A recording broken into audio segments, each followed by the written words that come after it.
liquor cabinet in the office commercials with Bullet Bourbon.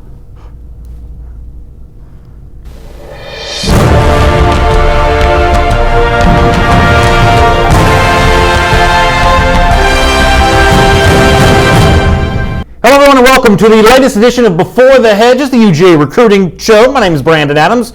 Dog Nation's recruiting insider Jeff Sintel joins us as well. It is going to be a fun hour with each of you as we deal with all the latest UGA recruiting news.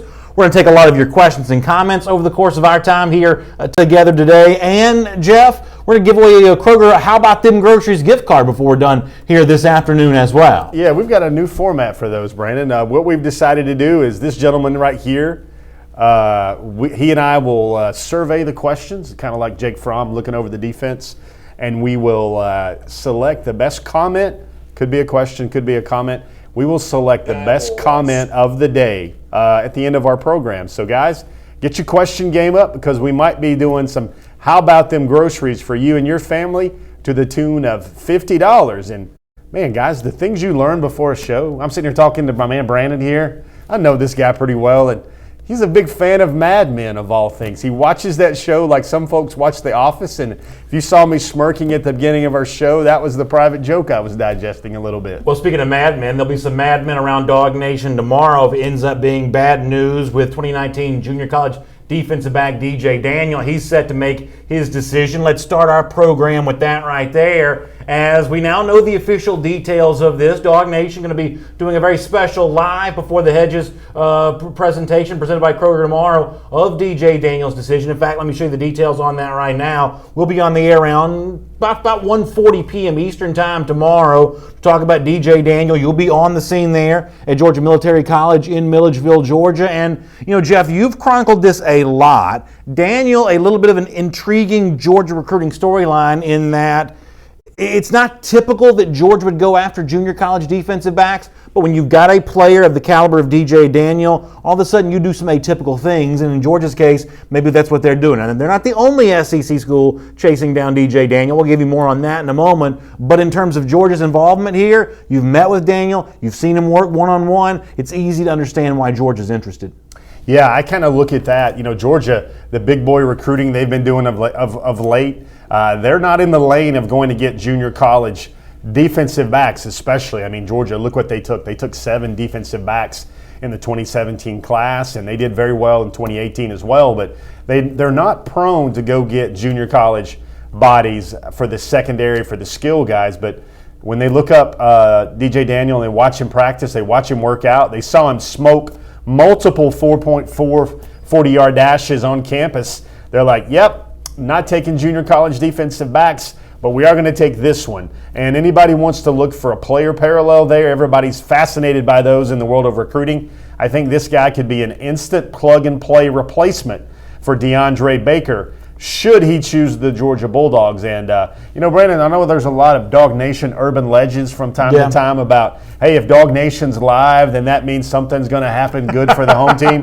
Now, I will tell you guys, there are a couple of times, even last year, we just try to go live wherever the big stories are. That's right. Because that's our job, to cover the biggest Georgia recruiting news of the day. And you got to be a pretty good long-time Dog Nation and Dog Nation Daily watcher, viewer, listener, reader to name that there are several times that I've been live somewhere who didn't eventually choose Georgia. So just kind of put that in your back pocket. When you think you know, maybe you don't know. Watching on Facebook, Zach Elrod asked an interesting question about DJ Daniel. You talked about him as a potential one-day replacement to DeAndre Baker if Daniel indeed does choose Georgia tomorrow. But Zach Elrod uses a phrase that we hear used a lot when it comes to Daniel's position. That's the notion of a lockdown cornerback. Is DJ Daniel that next lockdown cornerback? I mean, is he that kind of player here? Obviously, you would assume that's why Georgia's going after him.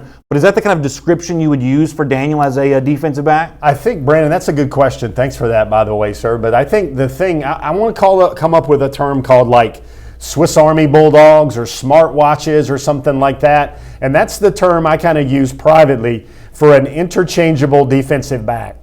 The Bulldogs under Kirby Smart and Mel Tucker, they want to see their defensive backs run, hit, cover some more, and hit some more. And DJ Daniel is a guy about 6 feet, about 188 pounds now. He's a guy that can play the lockdown corner. He can come in and play the nickel corner or the slot corner as well. But also he can play some safety. It just so happens, despite all those varied skill sets, the thing he does very best is press man coverage, and he was thrust into action last year at Georgia Military College. Get this, there were 2 dislocated elbow injuries in the first half of the first game, and quickly DJ Daniel goes from number 3 corner on the depth chart to number 1 corner on the depth chart, and he is a stinking good corner. I think he is definitely at the top of the board for Georgia in 2019. You mentioned the notion of Daniel facing a big decision tomorrow. We don't yet know what it's going to be, but we do know who his 3 finalists are going to be.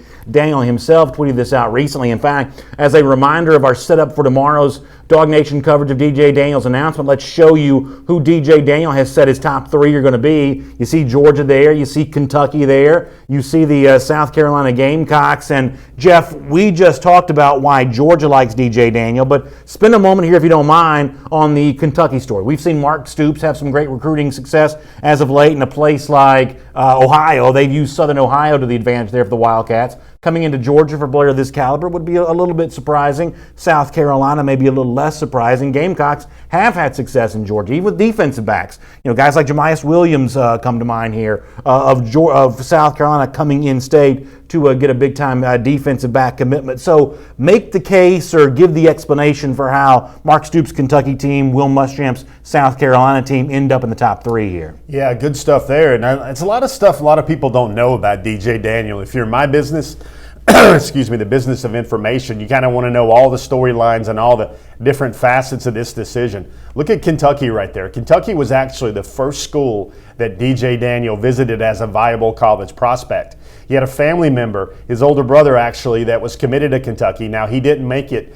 He didn't qualify to go play for the Wildcats in Lexington, but DJ Daniel was there on that campus and imagining himself on that field in blue and white before any other school. That's highly interesting to me. And then also you got to tip your cap to Tavares Robinson, Will Muschamp, and the South Carolina Gamecocks, because it was T-Rob, a guy that has definitely earned his stripes as a very credible source and evaluator for defensive back talent. And he went down to Georgia Military, eyeballed Tavares Robinson himself. Tavares Robinson eyeballed DJ Daniel himself, watched him about 3 or 4 plays, and he was like, yep, that guy's offered right there. South Carolina was in the door first, even before the home state Georgia Bulldogs. A couple comments here on the subject of DJ Daniel. Raymond Cox says, just say no to South Carolina. I think a lot of Georgia fans certainly agree on that. Philo Beto in our YouTube comment section, a little bit of a procedural question here. He says, Jeff, does DJ Daniel have 3 years to play 2, or does Daniel have 4 years to play 3? Good question, because it allows us to kind of open up the NCAA manual a little bit for recruiting. Once a prospect gets on campus, that starts a 5-year clock.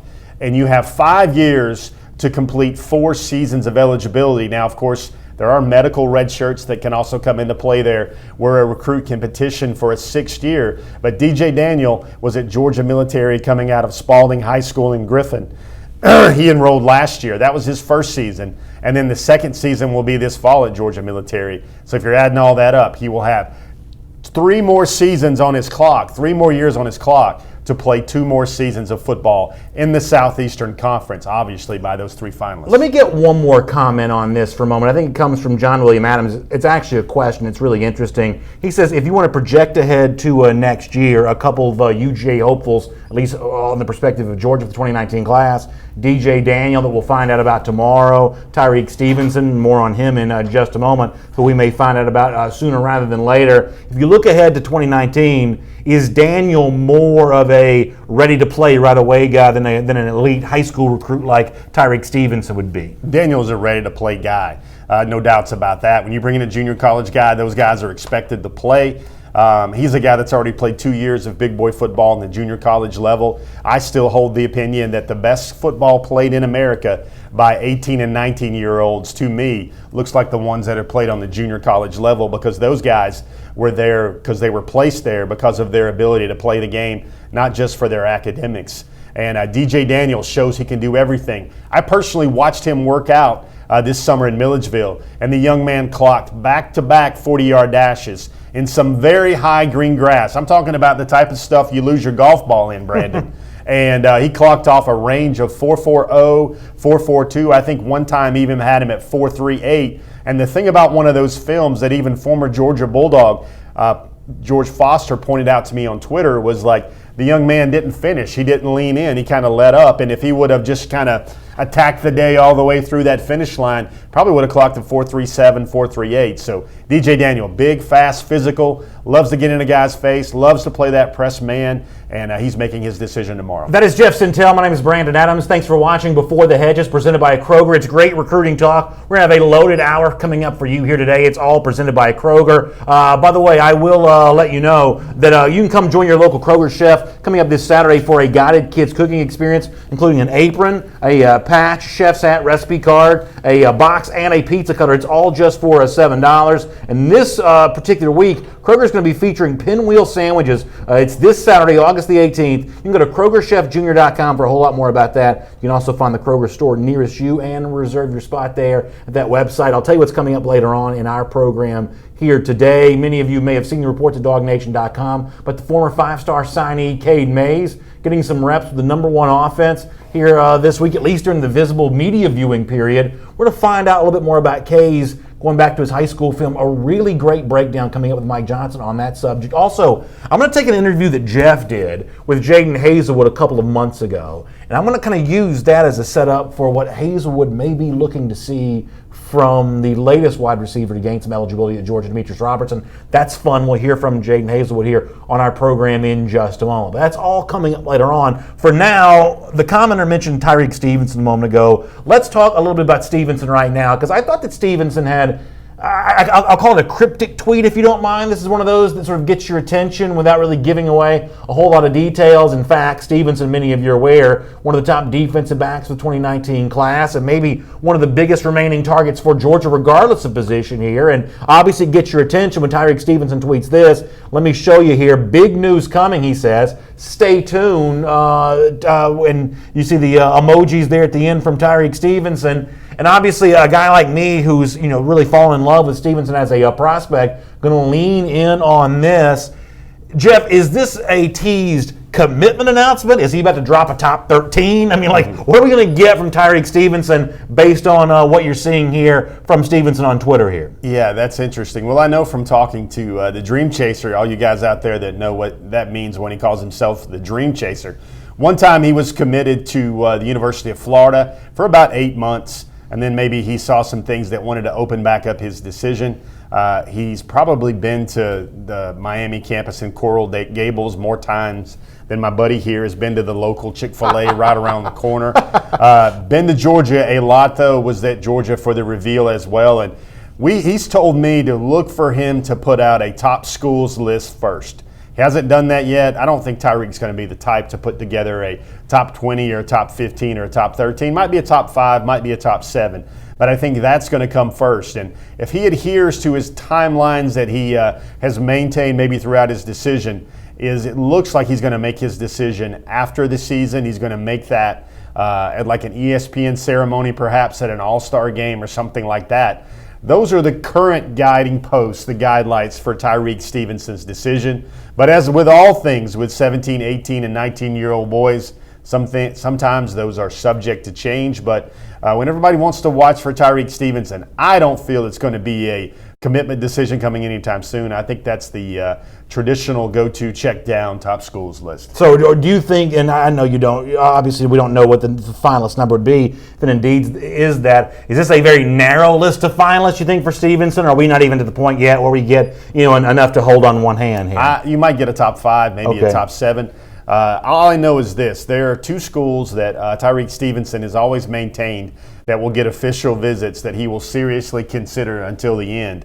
And I feel those 2 schools are the University of Georgia and also those Miami Hurricanes. I think if there was a underground or backdoor or one of those emoji top 2 or finalists, I think that decision, when all the recruiting rounds and all the twists and turns have taken place, I think it's going to come down to Georgia and Miami for Tyrique Stevenson. There's some really interesting comments in our YouTube comment section on the subject of Tyrique Stevenson here, including the Beatles Are Not Dead, who says, Tyrique isn't a 5-star recruit, so BA said, who's next? And Jeff, that's not true. While I do sort of have a tendency to sort of gaze in the direction of the 5 stars, as a UGA fan, I have very much kind of fall in love here with Stevenson as a prospect. And I really view him. I mean, listen, I'm not going to lie to you. I was definitely interested in Andrew Booth. That was a guy I would love to have seen Georgia get because of his in-state connections and because of Booth as a player. He made his choice. I wish him well. And when you look at Tyrique Stevenson, he's no consolation prize. He's an elite player in his own regard. South Florida speed. You're talking about a South Florida defensive back there,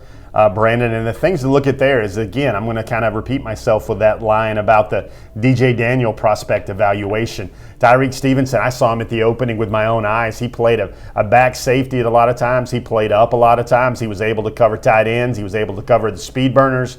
He's about 6'1", already over 200 pounds, and really has fashioned a strong relationship with James Cooley. That's Georgia's ace recruiter in South Florida. And make no mistake about it, I do feel Tyrique Stevenson is an elite defensive back.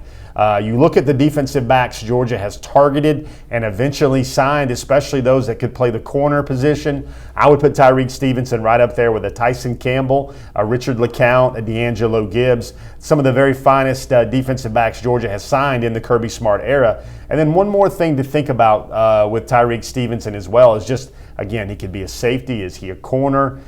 Very impressive player, motivated player as well, and he's a guy I think that would fit in well with Georgia. Another name to think about on the DBs is Kyer Elam as well. Yeah. Tyrique Stevenson is the nation's number 9 cornerback on the composite, and Mr. Elam is number 7 on the composite. I want to get to some more comments on Stevenson because we got some good ones coming in, but I can't help but take debate when you mention James Coley here once again. This is a guy whose reputation in this part of the country really precedes himself. You know, he's thought to be that guy that has those inroads into South Florida, and this is not the kind of thing that's sort of puffery or exaggerated. I mean, Coley really does pay dividends in one of the most talent-rich segments of one of the most talent-rich states in the country. He is just connected, and Coley's background, Brandon, is, for those that don't know it on the show, is he was at one time a high school coach in South Florida, and then he moved on to be a recruiter, coordinator, a recruiting coordinator at both Miami and Florida State. He knows the state of Miami, as Howard Schnellenberger used to call it, very, very well. I know when I do my recruiting rounds around South Florida and Miami, all the coaches, you go to Hialeah, you go to Fort Lauderdale, you go to Port, to Palm Beach. Everybody knows about James Coley. They've known about him for a while. They can trust him. He's actually from that area. And Coley, if you look at that, one thing I think that doesn't get explored enough when you talk about Georgia's coaches and their recruiters, even going back to guys like Shane Beamer, James Cooley on the original staff. Beamer was hired to be an ace in a fertile Tidewater area. That's the area around Virginia Beach where Michael Vick, Marcus Vick, players like that came from. Cortez Hankton is now an ace recruiter, kind of a locator in the New Orleans, Louisiana area. That's Georgia's new wide receivers coach. Trey Scott is a guy that has North Carolina, hopefully for the Bulldog fans out there, on lockdown when it comes to their elite defensive line recruits. James Cooley is definitely in South Florida. And then Sam Pittman and Dale McGee, I think anywhere where they have an American flag waving on top of the schoolhouse, I think those guys can recruit fantastically at that place. One of the things I'm noticing a lot from our comment section is how it's not lost on people that we start the show talking about defensive backs, both with DJ Daniel, now Tyrique Stevenson, while the team currently on the field has, I don't want to say turmoil involving its defensive backs, but there's still a number of unanswered questions. The Tyrique McGee injury is a part of this. He's only expected to miss, I guess the 24/7 Sports Report said, 4 to 6 weeks, but that's still a guy missing some crucial practices here. A guy that you and I have both gone round and round about, Tyson Campbell, who I think can be an impact freshman. He's going to be thrust into a larger role here. We're going to find out if Richard LeCount's ready to fully man that safety role. He's obviously been a hot topic, some of the things that Kirby Smart has said. So a lot of our commenters making mention of the current state of Georgia defensive backs in light of the fact that we're talking a lot about 2019 defensive backs off the top of the show here today. Well, I don't need a lot of words to probably share maybe an unpopular sentiment on this program right now. When I look at the end game of the 2018 season, I think it's Georgia versus Alabama. And right now, I still hold the private opinion that Georgia does not have enough defensive back talent to keep up with all the wide receivers that Alabama has stockpiled in the 5-star lane right now in their program. You put together a very interesting look at some upcoming timelines for when we might see some actual decisions from guys like Stevens and others. I want to get to that in just a moment. Before that, one more comment here. Steve Walden in our Facebook comment section on the subject of Tyrique Stevenson also says, guys, don't forget, he could also play star as well. And maybe if he were healthy, Devod Wilson, maybe Wilson this year could have been a bit of a blueprint for what a guy like Tyrique Stevenson could do as a freshman in his own right in 2019. We're still going to have to wait a while on Devod Wilson, but if you want to go back pre-injury, it sounds like Kirby Smart was sort of thinking about Wilson in that same role as well, and it at least seems easy to me to think you could see Tyrique Stevenson sort of traveling those same footsteps. I think, Brandon, to me, it's no stretch of my imagination to think Georgia's maybe 2020 football team, and when you think about their top 22 players on the team, you could start there and start popping off names like Devod Wilson, James Cook. You could start popping off potentially a Tyrique Stevenson, a Tyson Campbell. There might be 5, 6, 7 names there on that top 22 on the Georgia Bulldogs, two deep, that would hail from South Florida as well. And I mean, Stevenson, just a fantastic player. You saw what he could do. It was no secret that his team won the 7-on-7. Of course, he was paired with a lot of really great guys there in the class of 2019. Most of the elite defensive backs. Stingley was another guy, the LSU commitment there, that was on that team as well. Tyrique Stevenson, you want to talk about the top of the board? You want to talk about the closing kick of Georgia's 2019 recruiting class? I feel like that's going to be about 3 or 4 more defensive backs. All right, coming up in just a moment here on Before the Hedges, presented by Kroger, a really fascinating conversation that Jeff was able to have with one of the latest UGA commits, Ryan Davis, the guy they call Trouble, a big-time linebacker. He talks about, and if you're a UGA fan, you're going to love this, he talks about all the things that he likes about Georgia. He's going to tell us a recruit, uncommitted, that he's chasing down hard right now. But one thing you're not going to like, he is very candid, Ryan Davis is, about some of the negative recruiting he received on the recruiting trail. You're going to hear from Ryan Davis on that topic in just a moment. Before we get to that, though, as I mentioned, Jeff, you did a great job of sort of putting together a list for us here of some of these expected decision dates, including Tyrique Stevenson. Sounds like when he drops something soon, it's not going to be a commitment decision. It's going to be a list of finalists here. But when might we see a few more decisions? And, Jeff, as I show you this graphic here on the screen, one of the things you noticed here pretty quick is we're going to be waiting here for a while. Georgia had a nice run of commits for a moment, but when you look at all of this, and not included here, by the way, is Jamil Burroughs, the 2020 target, who is going to announce sometime late August for Burroughs there, the big defensive line priority. But in terms of the 2019 guys here, we could be waiting for a while here after DJ Daniel chooses one way or another on Thursday? Yeah, it's funny. If you guys want to know some insidery stuff, Brandon and I before the show were talking about things that are going on in Georgia recruiting. And if you were a fly on the wall, I was telling him, man, the fans might have to buckle up and show a little patience for the closing kick of this signing class. And there's another name I see on there, Clay Webb, who's also going to make his decision in December. And it might be a lot of hurry up and wait for Bulldog fans. And, Brandon's classic response in his 4-year-old toddler's level of patience was he says, man, why don't you just tell all of our viewers to hurry up and eat some vegetables or something like that. But that's what you're looking at. Lewis Signs in mid-October is going to make 2 more OVs, one to Georgia, one to Tennessee. DJ Daniel will make his decision tomorrow. N'Kobe Dean wants to do that on his birthday right before the December 20th early signing day. Gair Elam is another guy to the Benjamin School in Palm Beach. Going to take a while on his. The 3-star defensive tackle, Tamon Mitchell, out of Nashville, could be any time. Wanted to do it preseason, but sometimes, as we said before, those things are subject to change. Jamie Robinson told me this week that probably going to be sometime during the season, and we've already covered the thought tree right there on Tyrique Stevenson. So let me just say this. While you may be waiting a while for UGA commits, that doesn't mean we're going to be waiting a while for 2019 UGA recruiting news. Take N'Kobe Dean here for a moment, the 5-star linebacker. He's a perfect example. He may not make his official decision in December, and we know that's going to be roll up your sleeves, knock down, drag out type battle going on there, but it's going to be a fascinating subplot to watch it play out. The assumption here is that Georgia gets a visit from N'Kobe Dean, but is it a second visit? Is it a couple unofficial visits during the season, setting up for an official visit maybe, in December? It sounds like LSU's getting the last of those official visits based on what you told us on Before the Hedges last week, but can Georgia get more than one more of the visits that N'Kobe Dean's still going to be passing out, both official and unofficial? Other guys very much the same way here. Watching when they show up in Athens will ultimately be a clue about these decisions that Dog fans may have to wait on, and that in and of itself will be news. Yeah, and there's almost, it's kind of funny. Like, I'm a guy in my trade. I like to be a worker. I like to get out there and definitely put shoe leather on the ground. But I've almost got a nervous tick right now in the month of August because I sit there and I go, Georgia's at Now I think the number is 18 public commitments,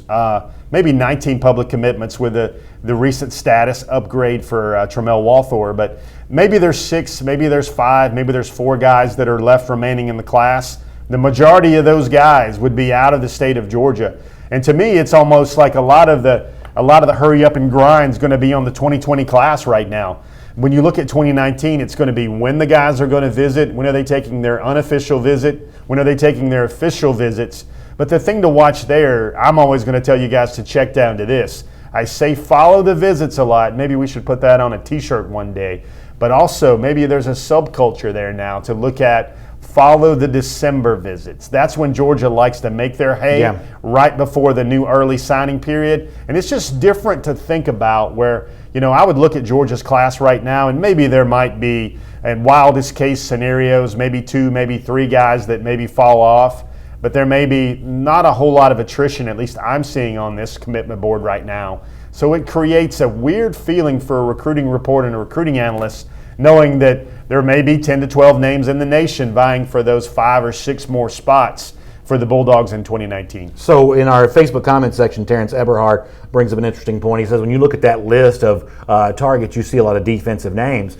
But this is something that you've been really clear about. You've been saying this on Dog Nation Daily a lot when you've joined us. I think you even said this last week on Before the Hedges presented by Kroger, that for those remaining spots that are left for Georgia, and as you said, maybe a guy or 2 falls off and the spots extend themselves a little more than it appears now, but however many spots Georgia has remaining for its 2019 class, you think Georgia's going heavy on defense for those remaining spots, no matter what the eventual number ends up being? I think so, because I think it's probably a culture of Del McGee and Sam Pittman recruit so well where they finish their final exams in recruiting with like an hour and a half left to go in the 3-hour block. They always get their guys. But if you just look at a general history of Georgia recruiting, it's not just a feeling. The numbers back that up. Georgia's going to recruit a little bit heavier on the defensive side of the ball, and they're going to get a lot of their targets kind of in hand on the offensive side of the ball. Clay Webb is a huge name that's not there on that list that would still probably show up as without a doubt, a guy Georgia would try to shoehorn their way into the class of 2019. But the bulk of it, you're going to see, it's the inside linebacker spot, it's those defensive interior linemen as well, and then it's those vital core defensive backs as well for the class of 2019. A lot of the other shopping needs, even this guy's shopping needs when he's trying to fill up his basket at Kroger, a lot of those are already checked off on the offensive side of the ball. I want to hear from Ryan Davis here in a moment. Let me get a couple more comments before we do, starting with Zach Smith. We just talked a lot about Nakobe Dean there. Zach wants to know how much Kirby Smart's personally involved with the Dean recruitment here. If you had to say who you think's leading the way with the Nakobe Dean efforts right now, how big of a role do you think Kirby Smart's playing in that? Well, I think he's going to come in as the closer. I think I was trying to educate Brandon a little bit about Game of Thrones when we were talking the other day. Why do you always say this? I've seen Game of Thrones. I know but you look at me like I do have cable. You looked at me like I was talking about something on Pluto when I was talking about the White Walkers and how some of our readers and fans like to refer to Kirby as the Night King or whatever. But the thing that we're talking about there with Nakobe, initially Dan Lanning. Again, we were talking earlier about locational geo-tracker specialist on the Georgia recruiting landscape. Dan Lanning is a Memphis closer, a Memphis hard hitter. He knows all those schools from his time there on the University of Memphis. And you look at, Nakobe Dean plays maybe 15 minutes outside the greater Memphis area, metro area. It was initially a lot of Dan Lanning, but now it's transferred a little bit to Glenn Schumann. Glenn Schumann is a guy that, rising opinions on him. He is a guy whose stock is elevating. He is an ascending talent on the college football landscape.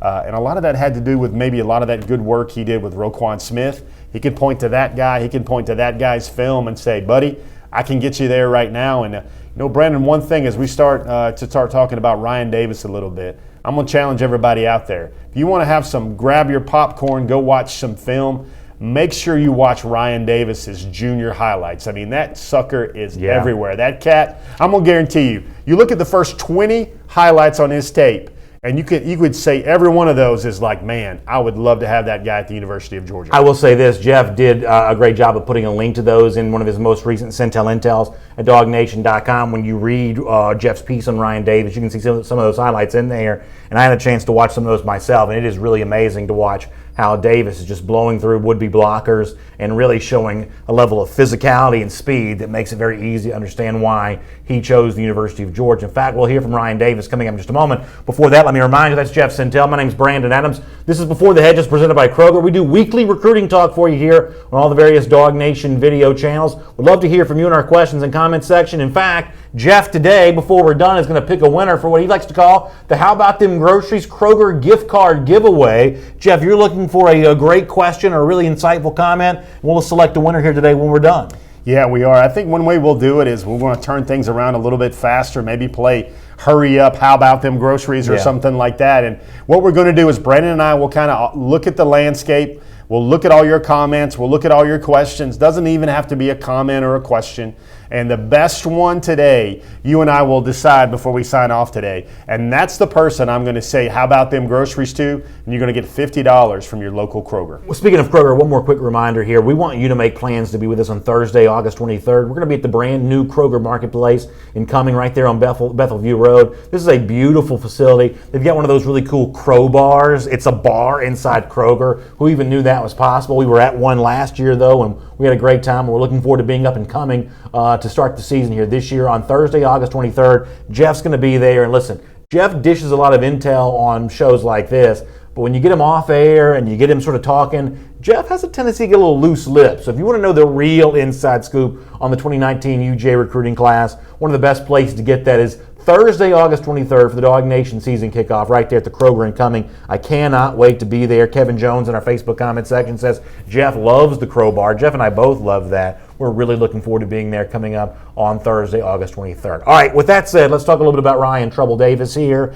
a guy that chose Georgia. Georgia fans were thrilled at the announcement when it was made that he was indeed committing to the G, so to speak. And you know, you had some really interesting audio coming off a conversation you had with Ryan Davis, Jeff. And what's really cool about this, I think, from the perspective of a Georgia fan, as excited as Georgia fans were about getting Davis, to listen to Davis tell it, he was just as excited about his opportunity to come to UGA. How could you not love when Georgia recruiting targets and now commits say things like this?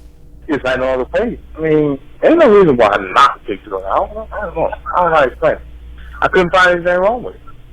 So you love that from Ryan Davis, saying he really couldn't find anything not to like about UGA, but the list of positives far outweigh the negatives because he really didn't have a negative there. And Jeff, you do this kind of stuff a lot. You talk to guys like this all the time. It is a little bit unusual, though, for many of the people in our audience to hear that sort of unfettered enthusiasm on the part of Davis for choosing UGA. And I think that, as I said, I think that Georgia fans are going to really like hearing that from Davis there. I think that one of the things my job to do is to introduce the fan base to a guy like Ryan Davis. And simply put, I'm going to remember this young man's recruiting for a long time.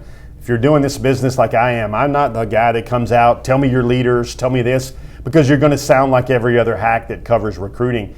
But Ryan Davis is a guy, when you sit there and you just ask him simple questions, you say like, how do you feel about this school? He would just always offer up the fact that, yeah, I really like Georgia. It's probably one of the very best business I've ever been on. I think Glenn Schumann is an incredible inside linebackers coach, maybe the best in the country. And right now, out of all the schools, I think Georgia might be my leader. And you hear that and you're like, what? You know, you have to your Looney Tunes face on there a little bit. And one other nugget about him is he recently jumped on Twitter and saw some guy he didn't even know, Brandon, that was like announcing his top 5. This is a basketball player, yeah, Brandon, and he's announcing his top 5, and he just tweets out like, you know, come be a dog, come to the G, go Georgia. Didn't even know the kid, but he was like, I wanted him to know and come to play for Georgia.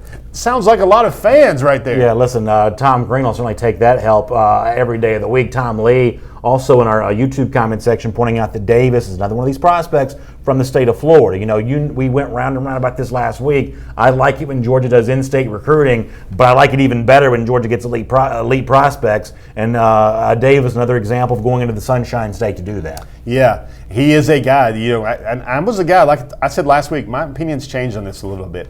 You'd asked me 3 or 4 years ago, I think that if all things are equal, choose the South Georgia kid or the North Georgia kid that had Georgia posters all over his wall because it simply means more. But if you look what Alabama has done outside of their footprint with their dominance, I think Kirby Smart in Georgia looks at it differently. If all things are equal, they're going to go with the guy that is the best fit for Georgia, that may be the most likely NFL draft pick one day. All right, so here is what Georgia fans are not going to like. All that's fantastic. All that, is great. Dog fans are super thrilled about that. But very candid comments here with Ryan Davis. But the fact that he liked Georgia as much as you just heard, was really looking to maybe commit to Georgia for a while. But he explained in no uncertain terms that one of the things that sort of held him back from making that decision was what he described as a pretty intense level of negative recruiting from some of the other programs that were also chasing him down. In fact, let you hear Ryan Davis in his own words on the subject of negative recruiting. That's the only thing that was holding me back from committing a while back ago. What sort of negative things were you hearing about Georgia? Too many linebackers in the room and just other stuff, little stuff that I heard. Too many 4-star, 5-star guys. And I don't know how he knew that I had heard this type of stuff, but he knew. And then he just told me, he just stated the facts. It's 8 linebackers at each position.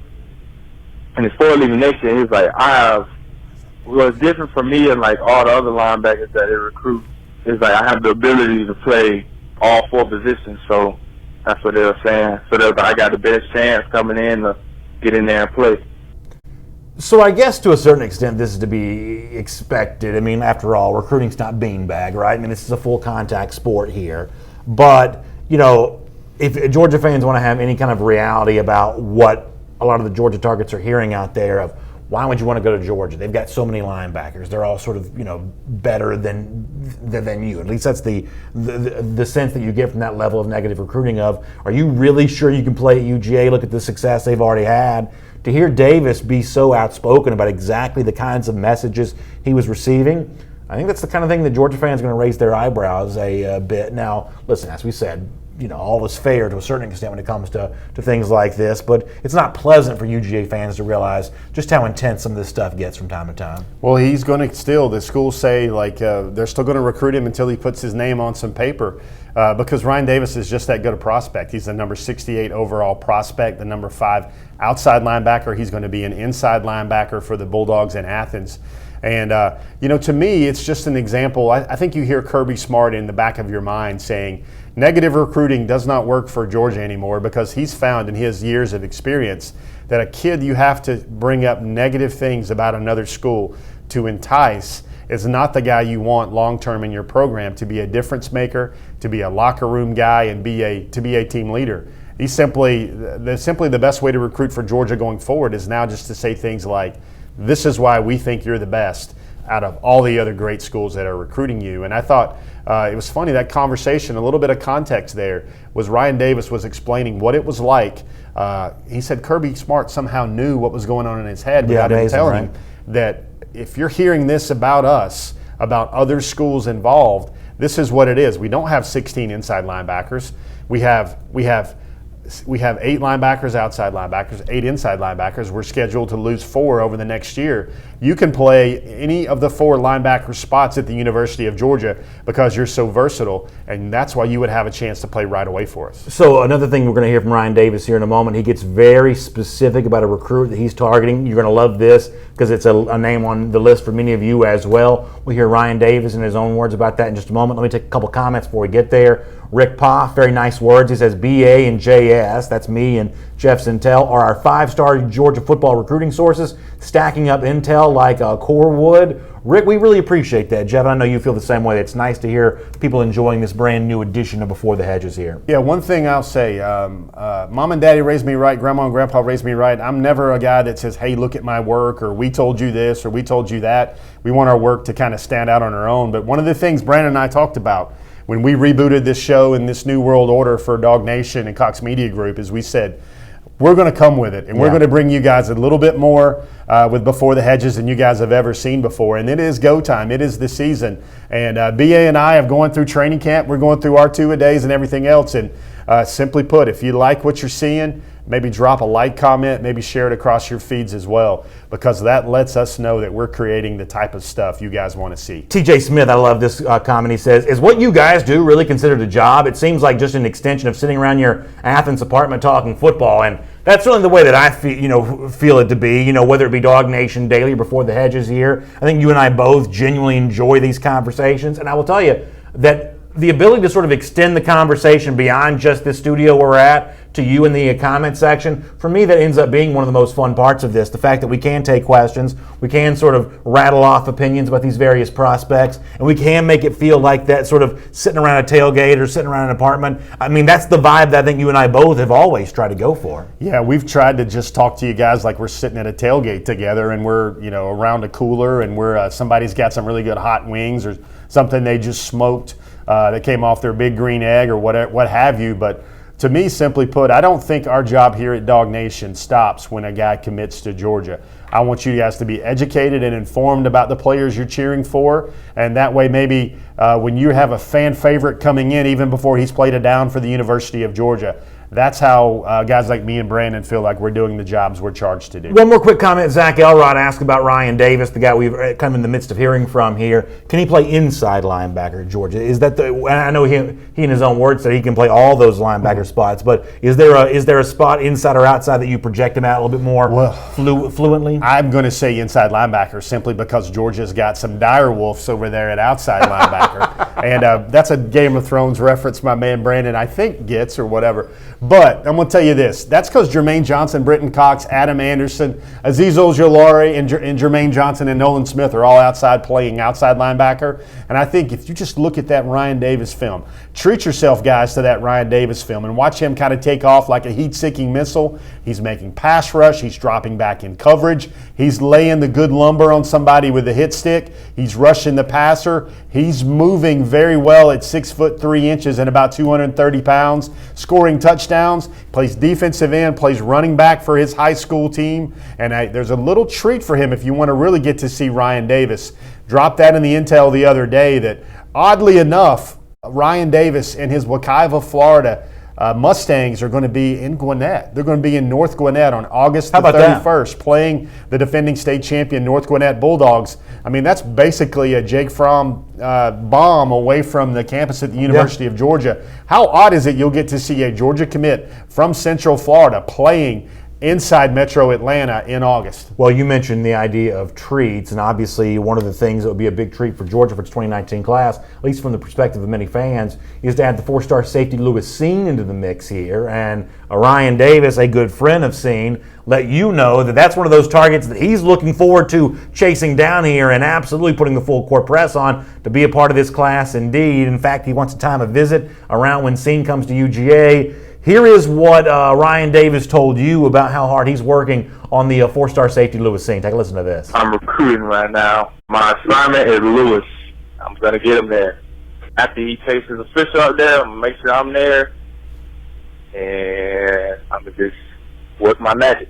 I mean, listen, you just love everything about that. I think we've all grown to understand how important Cine potentially could be as that elite safety. And I just love the idea of friends playing with friends. And it sounds like Davis and Cine have a strong bond. And Cine seems, or I should say Davis, seems very motivated to be that influential figure in Cine's ultimate decision here. Kind of an interesting dynamic there. Yeah, it was basically one of those things where Ryan Davis is going to take his official visit after the season in December to Georgia. That's when all the commitments are going to take their official visits. Guys like Jermaine Johnson, guys like Nolan Smith, Warren McClendon, Trevon Walker, all those guys. But he wants to also take an unofficial visit to Georgia, and in no small matter of terms, he just basically said, I'm going to come up for a game, and it's going to be the game when Lewis Cine makes his official visit to Georgia. I'm going to be after him. That's my guy. That's his assignment. You saw him here. You heard him, and then you saw the clips of how he's going to work his magic. And I asked him, I said, what's the degree of difficulty going to be there with you working your magic to bring Lewis Cine to Georgia? And it kind of sounded like he was going to bench press about 135 pounds. He was going to be on it. And if you look at that highlight film of Ryan Davis, he usually gets the guy between his crosshairs. By the way, in our YouTube comment section, Eric Smith says Lewis Cine is a must. I think for many Georgia fans, they feel that way as well. And I think they're probably happy to know that Ryan Davis views it the same way and is working so hard to bring him into the fold there. That's Jeff Sintel. I'm Brandon Adams. This is Before the Hedges, presented by Kroger. Love to have you join us on Thursday, August 23rd for our Dog Nation season kickoff at the brand new Kroger Marketplace right there on Bethel View Road in Cumming. We're going to have a great time kicking off the 2018 season. Hope to see you there for it. Special off-air conversation. We'll have some giveaways. We'll look forward to seeing you there. With all of that said, I want to play you a piece of video that you actually produced. And we all probably saw this on Dog Nation a couple of months ago. But I think this is worth revisiting here, just given the intensity of the conversation over the last few weeks. You know, Jadon Haselwood is a guy that I continue to believe is the, five-star wide receiver, nation's top receiver for the class of 2019. Not only is he a dynamic player, but regardless of the fact that he's chosen to take some visits, I still believe that Haselwood is a rock-solid UGA commit. But he has spoken with you very candidly about his decision to take visits. I want to go back and look at a conversation you had, at least a part of a conversation that you had with him going back to a spring practice where he discusses that and the level of his UGA commitment. I think Georgia fans will be happily reminded of just how excited he was when he found out that Georgia beat Oklahoma. But there's also something that Haselwood says at the end of this video piece that I think is really important for what we've just seen happen with Georgia on the field. So watch this. I think it sets us up for a really interesting place to go in terms of the current status of Jadon Haselwood's recruitment here as we head towards the end of the 2019 cycle. Here's Jadon Haselwood with Jeff Sintel from back during Cedar Grove spring practice. Wow. Yes, sir. Jadon, we want to catch a couple of things. The one thing I want everybody to know is everybody's going to see Jadon taking visits, but he's always said he was going to take his 5 officials and everything else. There's one story I want you guys to know. I think it's alive on Twitter, but I'm going to set the scene here. Rose Bowl. Jadon, there was a certain part in that game where something happened, and what was your reaction? Well, when Zoe blocked the field goal in the overtime, I took my shirt off. I ran out the house. It was like 30-something degrees or something like that. I ran down the street yelling like we going to the Natty. So everybody out there, let me just ask him one follow-up question about that. Everybody that worries and wonders about him taking visits or whatever, should they kind of just double down and check down to that story right there to think how much you really do like the thought of playing for Georgia? Yeah, I think so, but they fans going to be fans, so I just let them do what they do. I be seeing their little comments. What do you think right now keeps you strongly committed to Georgia? Just the staff. I mean, but I'm not going for a staff, to be honest, though, but I know that my boy Justin going to do right by me if I go there. So what you hear there from the end at Jadon Haselwood is, he says, I'm not picking Georgia for the staff, I'll always close with the staff. He talks about his boy Justin Fields, one of the quarterbacks there at the University of Georgia. And Jeff, what that makes me think of is it sort of reinforces something that you've talked about a lot, which is that Haselwood, as a fan of football, but also an observer of a Georgia program that he's looking to make his college home, I think he's paying close attention to that Georgia offense here this season. I think he probably, if I'm assuming here, he wants to see a little bit more of a balance in favor of the passing attack for an offense last season that was certainly efficient in throwing the football, but still sort of heavily favoring the run, especially at key moments of the season. He talks about he knows his boy Justin Fields is going to take care of him. An interview we did with Fields going back to one of our Marlowe's broadcasts, he talked about how he knew that if Fields threw it up, he'd be able to kind of go out there and get it. I can't help but think about all of that in relationship to the fact that Demetrius Robertson was ruled eligible by the NCAA on Friday. Now D-Rob is going to be playing. And, you know, Robertson and Haselwood aren't a perfect comparison when it comes to their player profiles. They're a little bit different. I think Haselwood's probably a bigger receiver. But I think when you see Robertson making dazzling catches this season, I assume he's going to make some, I think it'll be easy for Jadon Haselwood to envision himself filling that role for Georgia next season, regardless of it's Justin Fields or Jake Fromm, the one who's throwing him those balls. Yeah, I think, you know, what was the knee-jerk question I got? I mean, no offense, I do realize it's an intelligent question to say, Jiminy Christmas, Georgia gets Demetrius Robertson transfer. How does that affect things with Jadon Haselwood? And you know what was the immediate thing that went through my mind? No fancy words or no, incredible, parallels. As I thought, in my mind, I think Demetrius Robertson actually helps Georgia with Jadon Haselwood, because when you have a guy that's as talented as Demetrius Robertson, you're going to get him the ball. And adding Demetrius Robertson to the Georgia offense increases the big play potential for Georgia through the passing game. And that, my friends, is exactly what Jadon Haselwood hoped to see a little bit more of from the Bulldogs in 2018. I don't think it is counterproductive at all. I think a guy like D-Rob in potentially a showcase type role, if he gets going and he plays to his immense ability, you're going to see 50 catches, maybe 10 touchdowns, a lot of huge plays. And I think those are the type of things that I think will enhance Jadon Haselwood to Georgia and not detract from it. In our Facebook comment section, Willie Gray says that he thinks that Richt and the staff are hard after Jadon Haselwood right now. I have no doubt that's true, and I do have respect for Mark Richt as a recruiter. But the one thing I can't help but point out here, though, Jeff, I think it's going to be very tough for a Miami program to create the same level of recruiting buzz that Georgia's creating right now. Now, Miami's a program that's got a sexy vibe to it, but in comparison to Georgia, that's bringing in a top flight class once again for 2019, Georgia's going to be better on the field almost for sure than Miami will be in 2018. Richt wants to make the pitch towards Jadon Haselwood. He can say, hey, I coached up A.J. Green. You can do the same kind of stuff here. But the program, as Haselwood told you, the 45-minute bus ride back to campus after the games there in the Miami Stadium, I think it's going to be tough for Richt to create the same level of buzz around his program that Kirby Smart's created around his. Yeah, and people don't like this. This might be another one of those tell them to eat their vegetables answers here. Jadon Haselwood is the nation's #1 receiver, the highest rated receiver since 2012. There are going to be some plates on the bar here. There is going to be some degree of difficulty to this, and all those Georgia fans and those nail chewers out there, and I thank you for those guys because you're the guys that watch shows like this, but I think the things Georgia is doing with its program is going to be enough to be able to hold on to Jadon Haselwood.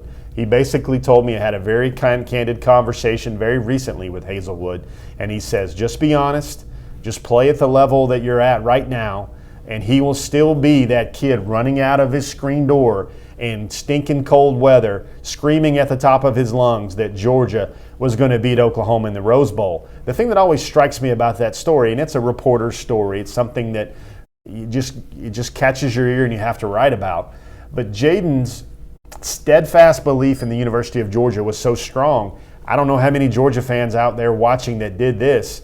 He actually ran out of his house celebrating after the blocked kick from Lorenzo Carter because he just knew the Bulldogs were going to take the win once they got the ball on offense. That's a very telling story for me. Yeah, I think it's absolutely true. Speaking of telling stories, we've got a great one coming up here as our buddy Mike Johnson, the former SEC All-American, does a really in-depth film study at Cade Mays, the 2018 signee for Georgia, who's gotten some reps with the #1 offense during practice this week at UGA. We'll find out from Mike, a guy who played at the All-American level, went to the NFL, what he likes about Cade Mays and what Mays may be showing at Georgia practice. We'll do that coming up in a couple of moments. Before that, though, let me get a couple more comments here on Jadon Haselwood. Joel Moody saying Georgia's never had a collection of wide receivers like it has right now. Guys currently on the roster like Demetrius Robertson and the others. And to think that Jadon Haselwood and Dominic Blaylock are on the way, he shows a lot of excitement about that. Michael Collum also in our Facebook comment section mentioning Dominic Blaylock as well, that when you think about these UGA receivers, you can't help but think about Blaylock and Haselwood as that tandem for 2019. Yeah, Georgia hadn't signed a 5-star receiver since that was Marlon Brown way back in 2009. And hey guys, I got you. I know they've signed a pair of 5-star athletes in Mecole Hardman and Terry Godwin. I got you on that. But a pure wide receiver that was rated that way by the recruiting services, you have to go all the way back to 2009, the last time Georgia got that going on. And that, to me, that next year's class is where Georgia's wide receiver room starts to look a little bit more like the quarterback room, the running back room, and everything else like that. And we haven't talked about this, Brandon, because I know it's theatrical and it's kind of like, wow, you're just trying to surge for some amazing content right there. But there's going to be a part in the very near future where Georgia can line up on offense, and there might be 8 or 9 5-stars. Amazing. On offense. Truly amazing. For the University of Georgia. Now, they're going to have to recruit a little bit better at maybe tackle and a little bit better at center. Clay Webb would be an obvious guy right there, and a little bit better there at tight end. There's not a lot of tight ends except for Isaac Nauta, but it's going to be hard to go 11 for 11 in terms of on offense. And then you can probably say the same thing on defense, because right now, the University of Georgia, there are 21 5-stars by somebody that are matriculating through that program. Next year, they're only kind of geared or earmarked to lose one of those. That would be Terry Godwin. That drops the number down to 20. They already have 5 committed for the 2019 class. Quite possibly could add 1 or 2 or 3 more. And then Georgia's starting to think about 30, 27, 28. I know your heart's spinning right there, my friend. But upwards of 25 plus 5-stars. And recruiting is an inexact science, but you can say this. If you receive a 5-star rating, that means a lot of people looked at you, a lot of people kicked the tires. You were invited to all those exposure camps, those All-American circuit camps, and you were thoroughly vetted. And the one thing the recruiting industry does now, maybe better than times when guys like Kirby Smart came out in the late 90s, Robert Edwards in the mid 90s, or even DJ Shockley and David Green in the turn of the century. There wasn't an All-American game. There wasn't all these exposure opportunities and these 7-on-7s and these camps. There are not going to be any lightweights or bantamweights that get rated as a 5-star player. You mentioned offensive tackles. That's a perfect transition to our conversation about Cade Mays. We'll do that here in just a moment on Before the Hedges, presented by Kroger. Before that, though, let me remind you that Kroger's got a great event coming up for you this Saturday. You can join your local Kroger chef for a guided kids cooking experience. And listen to this. You get an apron and patch, a chef's hat, a recipe card, and a box and a pizza cutter. It's all just $7. It's this Saturday, August the 18th. And this month, Kroger's making pinwheel sandwiches. You can go to KrogerChefJr.com to find the Kroger nearest you for that. A great time with you and your kids there learning how to cook at your local Kroger. A lot of fun there in that regard. All right, so Cade Mays this week at Georgia practice gets a little bit of work, not at the position he had been playing. He was the number 2 right tackle going back to the spring. This week during practice, at least during a brief window of media viewing ability, was working as the number 1 left guard for a moment with the previous starter at left guard, Kendall Baker, I think working as a backup left tackle, I think. Now, Kirby Smart has been very clear that Georgia's rotating a lot of its offensive linemen during practice, so maybe that's a caveat not to make too much of this. But for some of us, there's a temptation to still make too much of this. What do you make of Mays working as a starter, I shouldn't say starter, as a number 1 left guard here, at least during some reps in practice this week? Oh, the full disclosure here, I'm going to be very transparent. We've got a whole package of these kind of profiles and series with Mike Johnson, the SEC standout, the All-American, the NFL, former NFL player, that are all geared up and ready to go. We've got those kind of stacked up like core wood, which is one of our viewers said. I really like that term. But we had another guy in mind for this week's show, but then Cade Mays showed up as a blip in practice. And, of course, I really think it's just Kirby trying to mix and match and trying to find his best 5 guys and to see what Cade can do on the offensive line. But I saw that and I thought, you know what, BA? Let's give the reader something a little bit more juicy, a little bit more interesting, considering that's a meaty topic right now about Cade Mays. And we elevated him to this week's Real Talk with Mike Johnson, because I think there's going to be some interesting stuff that fans need to know about Cade right here. In fact, let's get ready to watch that right now. Mike Johnson's a former SEC All-American. Jeff sets him up well here. If you're wondering what the fuss is about for Mays, who may get a serious look here, and is it tackle or guard that's the most comfortable position for Mays early in his college career, really good stuff from Jeff Sintel and our buddy Mike Johnson in a segment we're calling Real Talk right here on Before the Hedges, presented by Kroger.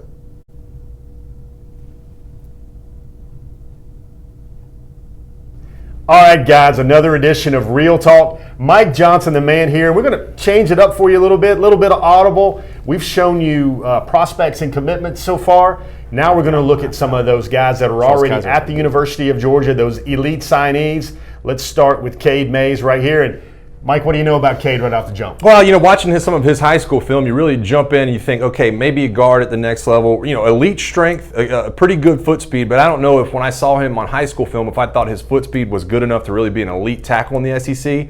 Watching him in the spring game, though, I was really impressed with his foot speed. So he's done a lot of work on that since he's gotten to Georgia, and I think he looks like a pretty good prospect out at tackle right now.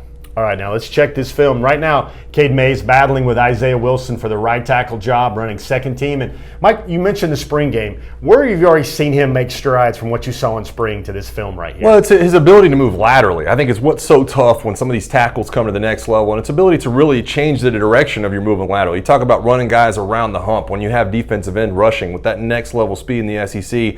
I thought he would struggle running guys around the hump, but really when you watch him, he's able to take on bull rushes in the spring game. He's really able to run guys around the edge.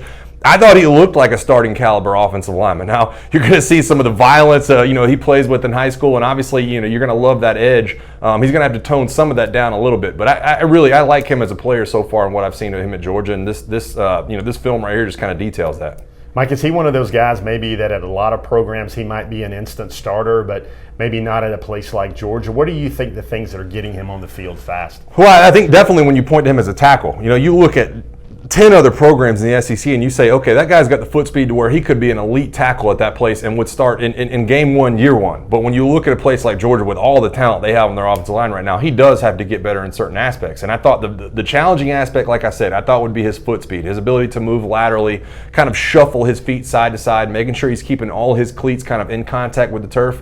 But like I said, I watched him in the spring game, I watched him very closely, and I was impressed with his ability to kind of turn the corner in that aspect. So, I don't want to say he couldn't start at Georgia right away because maybe he will. But, he's definitely one of those guys that you look 1 or 2 years down the road, that's an all SEC caliber player. Two tendencies I want to go over with you right now. He looked like a right, not a left tackle, and it seems to me like he has more of a knack for the run game rather than pass pro. What do you see? No, I definitely agree with that. He looks like more of a right tackle to me. When you talk about some of those guys that are tweeners, that could play right tackle, that could play guard, he looks like he's kind of got that mold. Sometimes when you look at left tackles, especially in the NFL, they have to have that extra bit of length, the 7-foot wingspans and the ability to do some of those crazy things.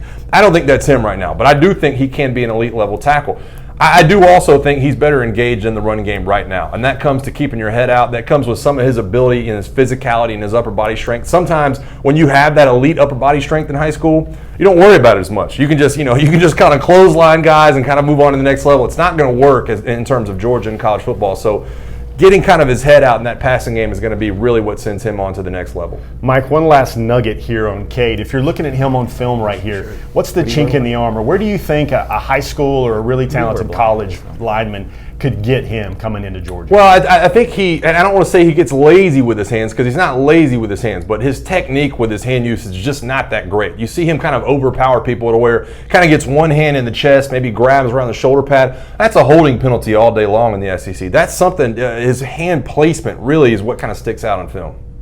All right, guys, that's more Real Talk with Mike Johnson. He does college guys, he does high school guys. You can see it here every week on Before the Hedges. So this is actually a great segment that we've put together, and we're going to see a lot of those, as Jeff just explained there, the former Jeff, not the current Jeff that we see sitting with us right now, in the time, by the way, today. We actually had Mike sit in and sort of do some film work on some of the 2019 commits like Xavier Truss and Warren McClendon and some of those 2018 signees we haven't yet seen on the football field. And as you mentioned before we played that video clip, seem appropriate to show Mays here this week, given the fact that he's gotten a lot of attention during practice. And I think Mike's breakdown of Mays is pretty astute there. I tell you what, if you guys can get out there and find anybody that can break down film in the SEC as well as Mike Johnson and then articulate it as well as Mike Johnson, go for it, brother, because I don't know if you can. I think Mike did an excellent job there, and I am very happy that we have him as a quality addition to Before the Hedges. Derek Lewis does ask, though, how long is it going to take Cade Mays to be a starter? And if so, is it more likely guard or tackle? And this is one of those things, when you came on Dog Nation Daily a lot leading up to Mays' decision to come to UGA, you did talk a lot about the fact that, hey, don't be surprised if the phrase elite guard doesn't get thrown around by, when it comes to Cade Mays. So it sounds like, based on things you've said in the past, you're not necessarily surprised to see Mays in the mix here for a guard spot, especially early in his career. Yeah, Georgia's going to find, Sam Pittman and Kirby Smart are going to find the best five, and it's maybe the best combination of the five as well. And you look at it, it's every level of football. If you're very good at one level and maybe you rise up to the next level, then you become elite if you move inside. They do that with tight ends, tackles, safeties, backers. They do it at every position. But Cade Mays is a guy, 5-star talent. You start thinking about him when you do your homework and you look at this film and you think, okay, what is his 2 or 3 year projection? And then what is his 6, 7, 8, 9 year projection? And I think Cade Mays can be a right tackle in the SEC, but I also think he can be a tremendous guard in the SEC should the best five work out, because I think what Pittman is doing is sitting there thinking, Isaiah Wilson, yeah, pretty good. How can I get Cade Mays in that number 77 in the Georgia offense as much as possible over the next 3 years? And it might be some combination, Brandon, where you have Trey Hill at center, you have Jamari Salyer at one guard, you have Andrew Thomas at one tackle, then you have Cade Mays at the other guard. And Quite an amazing combination. that's, it's a funny thing though, because out of those four guys, the one person that was maybe the lowest rated player was one Andrew Thomas, which I think is probably the best projectable Bulldog right now. And then Trey Hill is another guy. He was rated a 5-star in some services. I think ESPN even had it rated higher than Jamari Salyer as well. But you start stacking up those guys on the offensive line, and it's going to make a quarterback look pretty good when he has 4 seconds to make a read. We're going to give away our Kroger How About Them Groceries trivia card. Our gift card, $50 for one of our great questions and comments here today. We'll tell you about that coming up. Before that, though, let me squeeze this in real quick. High school football does get going around the state of Georgia here this week. The centerpiece attraction will be the Corky Kell Classic. A lot of football there at the Mercedes-Benz Stadium, a place that Georgia hopes to be back come December for the SEC championship game. When you think about Corky Kell, when you think about high school football kicking off, what's on your mind about that right now? Well, you got a few names to worry about, and as I said earlier in the show, that there really isn't the immediate pull for me to go, scatter, smother, and covered like a Waffle House plate, the Corky Kell. But there are a couple of matchups I'm looking at. One of those is simply Rome. Rome is going to take on Marietta. That's in Rome. That's kind of day one on Thursday up in Rome, the day one of the Corky Kell Classic. And, Marietta's got so many guys. The 2020 B.J. Ojolari guy stands out as a guy. The 2020 tight end, Arik Gilbert, also stands out. That's a game I'm going to be looking at. And, guys, I don't think Rome has gotten enough recognition for how good they've been. Lost Adam Anderson, but not skipping a beat. Yeah, I saw them last year, and I said, that's their second-team offensive line. They could play into December with their second-team offensive line, and those guys are all back. And then on Saturday, you see the Corky Kell, Dominic Blaylock's going to catch about 8 passes probably for 122 yards, maybe a touchdown or two. You're going to have Colquitt County also in the mix there, taking on McEachern. Or as they like to say, Colquitt down there. Colquitt County, those Packers.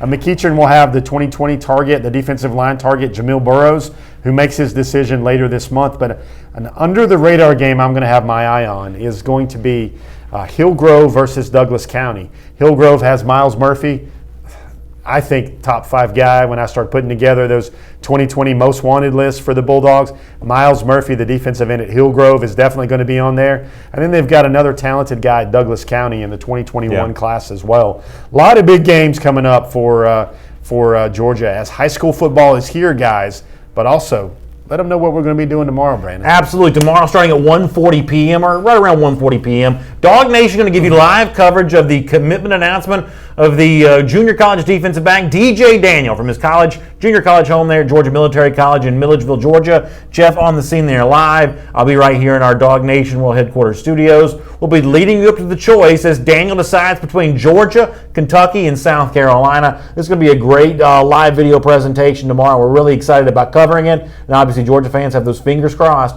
that Daniel chooses UGA. Speaking of fingers being crossed, a lot of Georgia fans also have their fingers crossed that you choose them for our Kroger How About Them Groceries $50 gift card. There is a name that you do want to select today, correct? Yeah, it's a good one, and I'm going to say How About Them Groceries in real time right now to one Charles Kaiser. Congratulations, Charles. Charles, I don't know if he was hanging out during a production meeting with me and BA yesterday, but he made a question, and I'm going to paraphrase the question that he had this afternoon, on our live stream, is he said, he kind of flipped it around.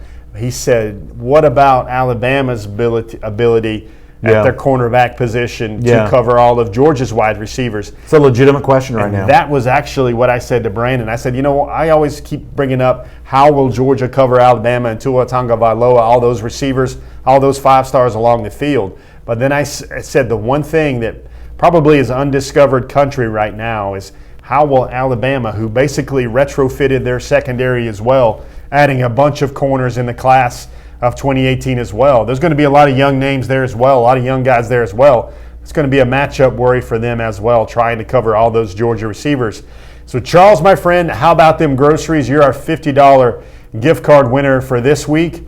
Don't spend it all in one place at one time, sir, but I bet you will. That is Jeff Sintel. My name is Brandon Adams. Thanks so much for being with us on Before the Hedges, presented by Kroger. And please do us a big favor. Let folks know we're doing this each and every Wednesday at 3 p.m., talking UGA recruiting every single week. We'll get you ready for the 2019 class and everything that happens beyond on that. Many of you have also asked. We watch it on video. We see it on the Dog Nation video channels. Is it also going to be available as a podcast? Yes, it is. We had a brief minor setback with that a week ago, but eventually all the Before the Hedges presented by Kroger episodes will be available on podcast. We'll look forward to telling you about that. As Jeff said, we'll see you tomorrow afternoon for live coverage of DJ Daniels' announcement. And as I've been telling you, also hope you'll make plans to be with us there in Cumming, Georgia on August 23rd for our Dog Nation season kickoff as we start the 2018 season in style. For now, though, Jeff's got more in the Sintel Intel. You can read that at dognation.com. And I'll see you tomorrow morning at 10 a.m. for Dog Nation Daily Live. Thanks for your support, and we'll see you again next Wednesday at 3 for another episode of Before the Hedges, presented by Kroger. Have a great afternoon, everybody.